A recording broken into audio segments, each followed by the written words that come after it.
বিখ্যাত খাবার হচ্ছে আটার ডাল, গরুর মাংস। সেই গাভীগুলো যেখানে বাঁধা হতো সেই স্থানটি এই গাইবান্ধা। পরিবার সহ সময় কাটানোর জন্য ভালো জায়গা হিসেবে জনপ্রিয়। এটা হচ্ছে গাইবান্ধার পৌর পার্ক।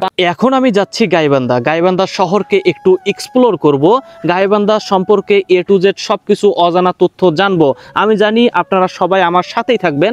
আর দেখেন কত সুন্দর একটা রাস্তা। গাইবান্ধা শহরের এই রাস্তাটা সত্যি অসাধারণ। এই রাস্তায় আমাকে নিয়ে যাবে গাইবান্ধা শহরে। আর এই রাস্তার দুই সাইডে দেখেন গাছপালাগুলো সত্যি অসাধারণ। আপনাদের কেমন লাগে এরকম গাছপালা যুক্ত রাস্তা?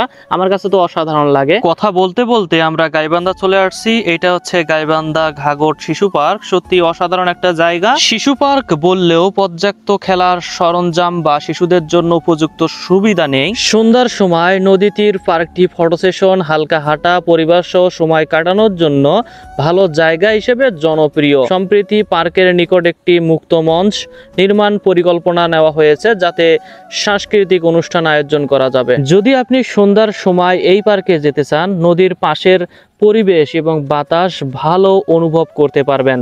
এই যে রাস্তাটা কত সুন্দর আর আশেপাশের পরিবেশটা সত্যি অসাধারণ। পাশে ছোট্ট একটা নদী, এই নদীটা আপনার মন কেড়ে নেবে। সত্যি ইনক্রেডিবল একটা স্থান। আমি তারপর চলে আসলাম বুথের মধ্যে টাকা উঠানোর জন্য। গাইবান্ধা জেলার নামটি কেন গাইবান্ধা এটা সম্পর্কে একটু পরে বলতেছি। তার আগে আমার অনেক ক্ষুধা পেয়েছে। গাইবান্ধার সবচাইতে বিখ্যাত খাবার হচ্ছে আটার ডাল, গরুর মাংস সাথে ভাত। এইটা খাওয়ার পর মনে হচ্ছে যে আমি অমৃত খাইতেছি। আপনারা যদি আসেন কখনো গাইবান্ধায় অবশ্যই ট্রাই করবেন। এত সুন্দর টেস্ট, আপনি কখনোই এটা মিস করবেন না। গাইবান্ধা আসলে অবশ্যই এই জিনিসটা অবশ্যই খাবেন। গাইবান্ধা নামের ইতিহাস ঘাটলে দেখা যায় বহু বছর আগে এই অঞ্চলে বিরাট রাজার একটি বিশাল গাভীর পাল ছিল। তার প্রায় 60,000 গাভী থাকার কারণে সেই গাভীগুলো যেখানে বাঁধা হতো সেই স্থানটি আজকের এই গাইবান্ধা। এই রাজা সম্ভবত মহাভারত যুগে পুন্ড্র নগরের অধীনে থাকা দেব বংশের অন্তর্ভুক্ত ছিলেন। 1984 সালের 1 ফেব্রুয়ারি গাইবান্ধা জেলা হিসেবে প্রতিষ্ঠিত হয়। তার আগে এটি রংপুর জেলার একটি মহকুমা ছিল।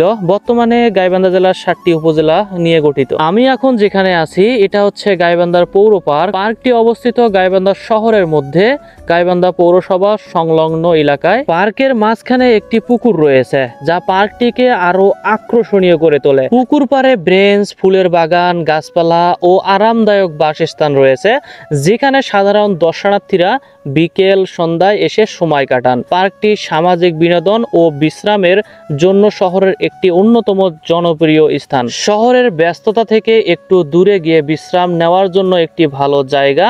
পুকুরের ধারে বসে চা, কফি, ফুচকা কিংবা চাটনি যেটাই খাবার ইচ্ছা খেতে পারেন।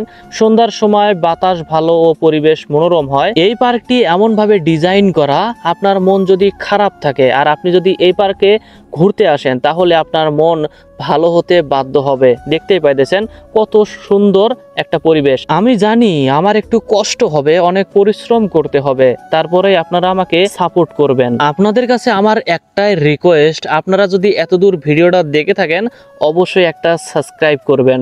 নতুন চ্যানেল বিধায় আপনারা ইগনোর করবেন না, আর একটা লাইক করতে ভুলবেন না। আর আমি এখন আছি, এটা হচ্ছে পুরানা ব্রিজ বলা হয়, গাইবান্ধা শহরের সবচাইতে আকর্ষণীয় স্থান। আপনাদের ভালোবাসা এবং দোয়া আশা রেখে এই ভিডিওটা এই পর্যন্তই শেষ করতেছি। সবাই ভালো থাকবেন, সুস্থ থাকবেন। আসসালামু আলাইকুম।